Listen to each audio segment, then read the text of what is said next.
itong si Senator Lacson, si Marcoleta pa sa kayong witness ang binabakbak. Inilabas na nga yung witness, tinuro na nga si Martin Romualdez. Tinatakot nyo pa. Ang issue, we have a witness under oath, nagsabi, tumanggap si Martin Romualdez, ginagaslight mo yan. Ang nangyayari, yung masama pa yung witness dahil ayaw niyang magpakita. Kung natatakot yung tao, baka pangyarihan yung kalaban Sinasabi mo, may credibility problem si defensor. Nagmagandang loob na nga yung tao sa halip na encourage nyo. Yun ang mabigat dito. Gusto nyo hanggang kay Saldico lang sapagkat si Saldico ay wala rito. Mukhang lahat ay pinoprotektahan. Anyway, eto po naman ang... kaya nababanggit natin yan. Opo. Yung mga sinasabi ko. Kasi po, ang nangyayari parang nakakabahala na. Opo. Na walang nangyayari katulad niya na etong mga ito nahatulan. Pagkatapos, mababalitaan mo na di umano nandito. Opo. Nagnakaw sa isang sovereign fund. Opo. Nandito na naman at nagpapayo daw kung totoo itong Sarawak report na sa iba na namang sovereign fund. Ano ang pinapayo niya? Kung totoo ito, kung paano naawan na naman yung sovereign fund, dapat ma-verify natin ito Kasi katulad ng sinabi ko, hindi po sapat na tinatanggi kasi wala namang aamin Correct. di ba? Di ba yung biro natin nung isang araw, sabi ko, inimbita si Speaker Romualdez sa ICI, hindi naman pinablicize. Hindi naman natin alam kung ano na pag-usapan. Siyempre, yun itinanggi niya. Pagkatapos, wala na. Tapos na yun.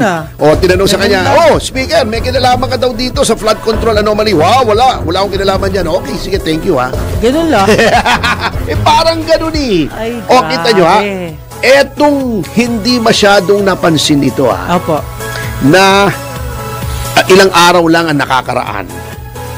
Etong dating Senate President at Defense Secretary at ngayon ay Chief Presidential Legal Counsel ay napawalang sala doon sa 2013. So more than ilan yung 2013? 17, 18 years ago. 2025 ngayon Yeah. Yung iba po, baka another generation kasi ito Kung gano'n nakatagal. Kawawa naman. Baka hindi alam ng mga bata. Nagkaroon po ng pork barrel scam na nagkaroon ng pork barrel na ibinigay 100 milyon doon sa mga ilang senador para sa kanilang mga proyekto. At sinabi, ito daw pong mga proyekto na to, yung iba ay ghost din, yung iba ay anomalous din, at ang naging parang go-between, namagitan, at siya ang tumanggap ng pera ay yung si Janet Lim Napoles na sa ngayon ay nakakulong. Nakakulong yung go-between, yung tumanggap ng pera. Yung di umano nagbigay ng pera, eto yung sina Bong Revilla di ba? Sina Jinggoy Estrada, sina Juan Ponce Enrile, at yung kanyang chief of staff na si Gigi Reyes. Eto, lumabas na po na napawalang sala na. So, si Bong, napawalang sala na. Although, pinababalik sa kanya yung pera, hindi pa niya ginagawa hanggang ngayon. Si Juan Ponce Enrile, napawalang sala na. Si Attorney Gigi Reyes ay napawalang sala na. Ang sabi nung iba, masarap ang patis. Ano ba yan? Tuloy ako. Napunta sa patis. Ang sabi nung iba, di ba may kantang ganon? Ang sabi ng iba, masarap ang patis. Ang sabi ko naman, conforme sa patis. Grabe. Ang sabi ng iba, baka ito na naman ang kahinatnan nitong flood control. Sapagkat ang problema po, kaya pa ulit dito sa ating bansa na nagkakaroon ng anomalya, ay walang napaparusahan. Yes. At least po, yung sinabi ng ating viewer na 200 taon, etong dating Prime Minister ito dating Prime Minister nakulong. Grabe, at least nakakuha ng hustisya yung bansang Malaysia. Yung dalawang may kasalanan sa isang Swiss court ay nahatulan ng pagkakulong. Di ba? Tayo, mukhang lahat ay pinoprotektahan. Kita mo, yung witness, itong si Senator Lacson, Si Marcoleta pa sa kayong witness ang binabakbak. Inilabas na nga yung witness, tinuro na nga si Martin Romualdez. Oo. Tinatakot nyo pa. Ayun. Dinidiscourage nyo eh. Sa halip na hanapin nyo, kausapin nyo, mag-exert kayo ng effort, sasabihin nyo, hindi mahanap. Sasabihin, oy, may credibility problem ito. Hindi mahanap. Oh, wala daw sa Navy. Sabi ni Mike Defensor sa Navy, hindi po yun ang issue. Ginoong Lacson eh. Ang issue, we have a witness under oath, nagsabi, tumanggap si Martin Romualdez, ginagaslight mo yan. Ang nangyayari, yung masama pa yung witness dahil ayaw niyang magpakita. Kung natatakot yung tao, baka pangyarihan yung kalaban eh. Sa halip na sabihin mong, uy, lumabas ka na, poprotektahan ka namin. Ha? Kaming bahala sa'yo. Returning Blue Ribbon Committee Chairman, anong ginagawa mo, Lacson? Tinatakot mo. Sinasabi mo, may credibility problem si Defensor. Nagmagandang loob na nga yung tao sa halip na encourage nyo. Yun ang mabigat dito. Gusto nyo hanggang kay Saldico lang sapagkat si Saldico ay wala rito.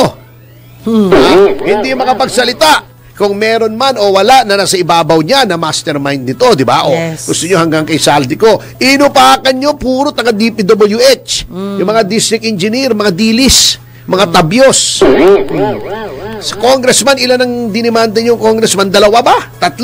Ang dami. 14 yun, di ba? Ang daming sinabi sa mga senador. Ano nangyari doon sa mga senador? Wala naman talaga. Ang bihira naman kayo. Yan ang problema ng Pilipinas. Ngayon, ang ombudsman naman natin, sa halip na atupagin yung investigation ng flood control, pinagre-resign yung mga tao roon. Violative naman ng civil service rules. Mga may security of tenure, yun ang atupagin mo. Ang dami-daming gagawin pag re-resignin mo yung mga tao. Nalabag naman sa batas. Wala na. Di ba?